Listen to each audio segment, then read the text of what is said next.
Assalamualaikum warahmatullahi wabarakatuh. Perkenalkan, saya Devoti Jihan Farun, mahasiswa S1 Universitas 17 Agustus 1945 Surabaya. Sini saya akan memenuhi tugas evaluasi tengah semester mata kuliah metode penelitian hukum kelas A mengenai penelitian Yuta-Shana di Indonesia. Di sini saya akan menjelaskan sedikit pengertian mengenai Yuta-Shana di Indonesia. Nah, Yuta-Shana sendiri itu apa sih?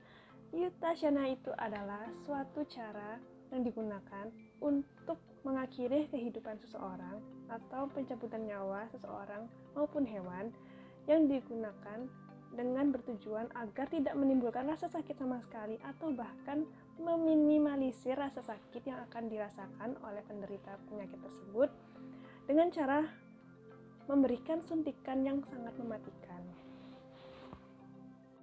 Nah,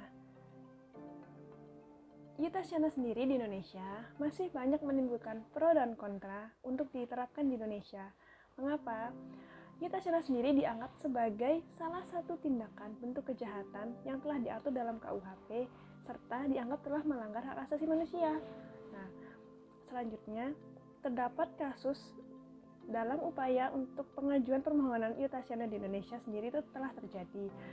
Seperti yang telah terjadi pada tahun 2004 oleh suami Nyonya Agen yang mengajukan permohonan Yuta-Shana ke Pengadilan Negeri Jakarta Selatan untuk mengakhiri penderitaan istrinya. Namun, permohonan tersebut telah ditolak oleh pengadilan. Metode penelitian yang digunakan adalah menggunakan penelitian berdasarkan studi kepustakaan atau buku-buku pustaka dengan cara menelaah konsep, teori, prinsip, ataupun doktrin hukum yang ada. Di dalam penelitian ini nantinya akan menggunakan dalam memeriksa fakta-fakta hukum yang ada dan kemudian fakta hukum tersebut akan digunakan untuk menjawab isu hukum yang ada dan mengenai Yuta-Shana di Indonesia.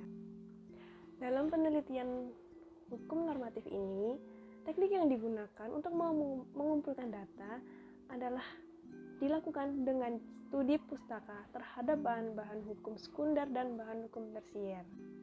Penelusuran bahan hukum tersebut dapat dilakukan dengan cara menelaah, memahami, dan membaca bahan-bahan hukum yang ada yang bisa kita dapatkan dalam pencarian seperti media online, situs online, atau kepustakaan online yang bersifat resmi, mengingat karena sekarang di masa pandemi dan kita dapat menggunakan metode tersebut dalam penelitian di masa pandemi secara online. Analisa ini dilakukan secara mendalam dan dari berbagai aspek sesuai dengan lingkup penelitian. Selanjutnya dilakukan penilaian berdasarkan alasan-alasan yang bersifat penalaran hukum, yakni dengan menggunakan doktrin dan asas-asas yang terkait dengan permasalahan Yuta-Shana di Indonesia.